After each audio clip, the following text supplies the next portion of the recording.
नमस्कार, मैं Mukesh Chauhan defence service academy Bhilai YouTube channel पे आपका स्वागत करता हूं।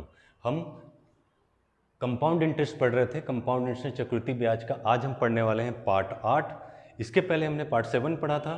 उस पार्ट 7 में मैं आपको होमवर्क दिया था, क्वेश्चन नंबर 3 जिसका राइट आंसर है 40। आप सभी ने इसका सही जवाब दिया है। उसके बाद क्वेश्चन नंबर 8 एक और होमवर्क दिया था जिसका राइट आंसर है ऑप्शन बी 121.6। आप सभी को बधाई। डायरेक्ट क्वेश्चन पे आते हैं। आज जो हम पढ़ने वाले हैं वो क्वेश्चन होंगे इस तरह से। एक आदमी 10% चक्रवृद्धि ब्याज पर 21,000 रुपये का ऋण लेता है, उधार लेता है। हर वर्ष के अंत में उसे बराबर कितनी राशि देनी पड़ेगी कि 2 वर्षों में, यहाँ गलत लिखा हुआ है, ये वर्षों होना चाहिए, 2 वर्षों में ऋण का भुगतान हो जाए। कहने का मतलब ये है कि हम किसी से कोई पैसा उधारी लिए हैं, जो उधारी कितना है 21,000 रुपये है, हमें उसे 2 साल में देना है। हर साल के अंत में 2 बार, मतलब एक साल के अंत में एक बार, दूसरे साल के अंत में एक बार। मैं उसे कितनी राशि दूं जो दोनों साल बराबर हो। बात समझ रहे हैं? ऐसे टाइप के क्वेश्चनों को हम बोलते हैं किस्तों वाले प्रश्न। ठीक है, आमतौर पे इसे हम कहते हैं किस्तों वाले प्रश्न। आजकल ऐसे क्वेश्चन जो है एग्जाम में पूछ लिए जाते हैं। और ऐसे क्वेश्चनों को बनाने के लिए आप क्या बहुत लेंदी प्रोसेस इस्तेमाल करते हैं, इस फार्मूले का इस्तेमाल करते हैं आप, और उसको बनाते हैं। जो पैसे हम उधारी लिए होते हैं उसे हम पी की जगह पे रखते हैं, मूलधन होता है हमारा। और अगर हमें 2 साल के लिए निकालना होता है तो हम सिर्फ इतना सॉल्व करते हैं। 3 साल के लिए निकालना होता है तो इतना, 4 साल के लिए निकालना होता है तो उसके हम आगे बढ़ते जाते हैं। जैसे कि x/1 + r के जगह पे हम यहाँ पे रखते हैं क्या, जितना हमें दर दिया होता है 10 रखते हैं, और नीचे 100, फिर प्लस करते हैं, फिर r के जगह 10 रखते हैं। इस बार 2 साल के लिए है तो यहाँ स्क्वायर हो जाता है। अगर 3 साल के लिए क्वेश्चन पूछा जाता है तो यहाँ क्यूब हो जाता है। 4 साल के लिए पूछा जाता है तो इस तरह पावर बढ़ाते जाते हैं, हम इसको लंबे तरीके से सॉल्व करते हैं। तो मैं इसे, मुझे पता है ये आपको बनाने आता ही होगा। जो हम नया सीखने जा रहे हैं उसकी मैं बात कर रहा हूँ। क्वेश्चन में दिया गया है दर, रेट कितना दिया गया है, दिया गया है 10%। देख रहे हैं हम 10%। और मैंने आपको पढ़ाया है कि 10% को हम फ्रैक्शन में कैसे लिख सकते हैं, भिन्न में कैसे लिख सकते हैं। तो आप बोलोगे सर इसको हम लिख सकते हैं 1/10। हो सकता है जो नए लोग होंगे उन्हें ये चीज़ समझ नहीं आ रहा होगा कहाँ से आ रहा है ये। तो आप प्लीज़ प्रतिशत का पार्ट 1, पार्ट 2, पार्ट 3 दिखे। इसके बारे में मैंने पार्ट 2 में बताया हूँ कि हम भिन्न में कैसे प्रतिशतों को चेंज करते हैं। और मैंने सबको याद करा दिया उस वीडियो में। जो पुराने लोग हैं उन्हें ऑलरेडी समझ आ रहा होगा। तो नए लोगों को मैं बोलूँगा, रिक्वेस्ट करूँगा कि आप भाग 1 में, प्रतिशत का पार्ट 2 देखिए। ठीक है, तो मैंने आपको बताया कि दर दिया हुआ 10%, 10% को भिन्न में, फ्रैक्शन में हम 1/10 लिख सकते हैं। और इसे जब हम आपस में प्लस करते हैं, क्या कर रहे हैं, प्लस कर रहे हैं, जोड़ रहे हैं, तो 10 और 1 क्या बन रहा है, 11। और ये जो 11 आया है इससे कटने वाला ही ऑप्शन हमारा आंसर होगा। ठीक है, कभी कभी एग्जाम में ऐसा भी हो जाता है कि 2 ऑप्शन ऐसे मिल जाते हैं जिसके अंदर 11 से वो कट सकता है। तो ऐसी सिचुएशन में आप क्या करेंगे, इस 11 का स्क्वायर कर देंगे, 11 का स्क्वायर कर देंगे तो आ जाएगा जो भी संख्या आता है। जैसे यहाँ आने वाला है 121, तो 121 से उस संख्या को काट के देखिए, आपका आंसर 100% सही हो जाएगा। ठीक है, तो ऐसी सिचुएशन जनरली नहीं होती, अगर होती तो उसका भी तोड़ है, डरने की बात नहीं है। तो हमने देखा हमारा जो आंसर है वो 11 से कटेगा। तो 11 से कटने वाला हम देखते हैं, ये तो नहीं कट सकता, बिल्कुल ये कटेगा, ये भी नहीं कट सकता और ये भी नहीं कट सकता।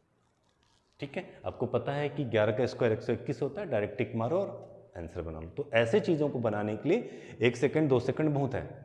ठीक है, बात समझ गए होंगे। चलिए अगले क्वेश्चन में आते हैं डायरेक्ट।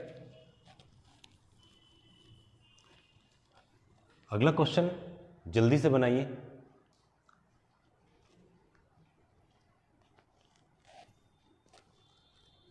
आगे आंसर, चलो देखते हैं। रेट कितना दिया है, 20%।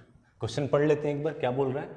11,000 रुपये है, उधारी लिया गया, 2 साल में समान वार्षिक किस्तों पर, समझ गए, वापस करना है। यदि उस पर चक्रवृद्धि ब्याज 20% वार्षिक दे हो तो प्रत्येक किस्त की रकम क्या होगी, आपको बताना है कि प्रत्येक किस्त की धनराशि क्या होगी, मतलब कितना पैसा हमें 2 साल में देना है।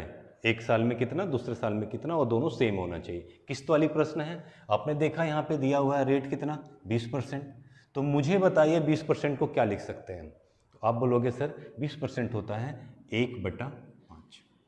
ठीक है, मैंने बताया था इसको आप प्लस करेंगे तो कितना बनेगा, 6। मतलब मेरा जो आंसर आने वाला है वो 6 से डिवाइड होना चाहिए। तो मैं देखता हूँ ये 6 से डिवाइड होता है, आप बोलोगे नहीं। ये देखता हूँ, आप बोलोगे नहीं। हाँ ये होता है, और आप बोलोगे सर ये भी होता है। तो देख रहे हो, या आप इसको ऐसे भी समझ सकते हो, 6 बनता कैसे है, 3 और 2 के गुना होने से।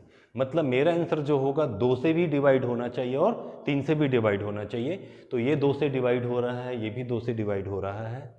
3 से देखता हूँ, 7 और 5 12, 12 मतलब 3, ये भी 3 से डिवाइड हो रहा है। और ये 9 3 के पहाड़े में आता ही है। मतलब दोनों जो है, इस बार क्या दिख रहा है आपको कि ये 3 से मतलब 6 से डिवाइड होने वाली दोनों चीज़ें हैं। तो दोनों तो आंसर नहीं हो सकता। तो ऐसे कंडीशन में मैं आपको जस्ट अभी पिछले क्वेश्चन में बताया हूँ कि ये जो 6 था, इस 6 का क्या करना है आपको, स्क्वायर करना है। तो कितना आएगा, आप बोलोगे सर 36। अब मुझे बताओ 36 किससे डिवाइड होगा। तो आप बोलोगे 36 जो है सिर्फ 7000, इस ऑप्शन के अकॉर्डिंग 7200 से डिवाइड होगा, इससे डिवाइड नहीं होगा। क्योंकि यहाँ भी आप देख सकते हैं 6 और 3 टोटल कितना है, 9 है। 9 यहाँ हो रहा है और यहाँ नहीं हो रहा है। तो हमारा आंसर क्या होगा, 7200। समझ गए कैसे इस्तेमाल करना है। पहले क्वेश्चन में मैंने बताया था कभी कभी ऑप्शन मैच कर जाते हैं, तो यहाँ ऑप्शन मैच कर रहे थे पर हमने इसका तोड़ निकाला। बात समझे, तो कभी भी ऐसे फंसना नहीं। ठीक है, चलिए अगला क्वेश्चन जल्दी से बनाइएगा, मैं आपको दे रहा हूं जल्दी। क्वेश्चन क्या कह रहा है, क्वेश्चन ये कह रहा है कि 210 रुपए को उधार लिया गया, उसको जो लौटाने की प्रक्रिया है 2 बराबर किस्तों में होना चाहिए। ब्याज का दर हमें 10% दिया है। ठीक है, प्रत्येक किस्त का हमें मूल्य बताना है कितना। ठीक है, सेम दर कितना है, आप बोलोगे सर दर दिया है 10%।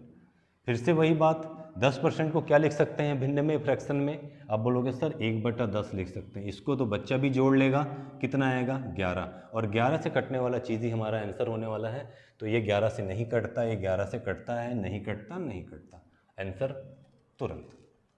क्लियर है बात, चलिए आगे बढ़ें। ये वाला बताइए, नेक्स्ट क्वेश्चन नंबर 4, जल्दी बताइए, फास्ट।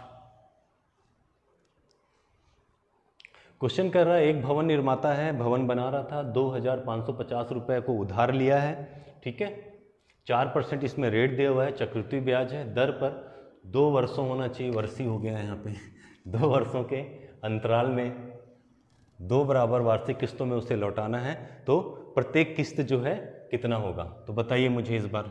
आर बराबर कितना है, तो आर हमें दिया हुआ है 4%।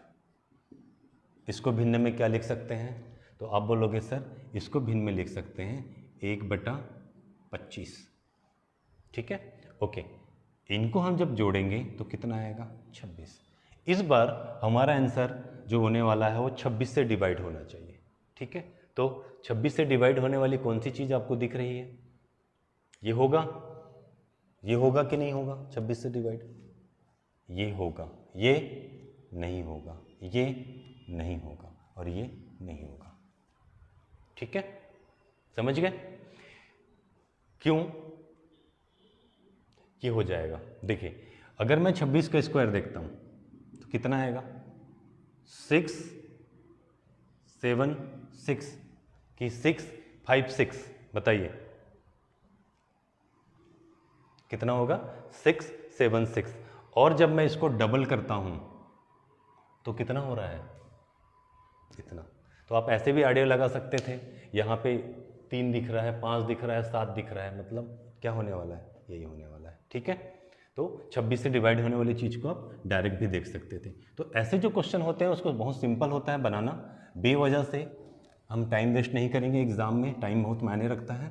ठीक है, इसी के साथ आज का जो हमारा कंपाउंड इंटरेस्ट का जो सीरीज था वो खत्म हो रहा है। एक और बात बता रहा हूँ कि इसमें कई बार मूलधन निकालने के लिए भी आता है, जनरली वो पूछा नहीं जाता, अगर आपको रिक्वायरमेंट होगी तो मैं उसको भी करा दूंगा। बाकी मैं कंपाउंड इंटरेस्ट की जो सीरीज़ है यहीं पे उसे ख़त्म कर रहा हूँ। अगले पार्ट में आपको क्या पढ़ना है आप मुझे कमेंट करिएगा, ठीक है। और जो प्रतिशत का मैंने आपको बताया है पार्ट 2, उसका लिंक मैं इस वीडियो में डाल दूंगा, आप उसे देख सकते हैं, डायरेक्ट जा सकते हैं वहाँ तक, अगर नहीं समझ आया होगा ये बात तो, ठीक है। वीडियो पसंद आ रहा है तो उसे लाइक करिए, सब्सक्राइब करिए, बेल आइकन दबाइए ताकि आपको लगातार वीडियो मिल पाए जब भी हम अपलोड करें। मिलते हैं अगले वीडियो में, कमेंट करके बताइएगा कि नेक्स्ट आपको क्या पढ़ना है, ठीक है।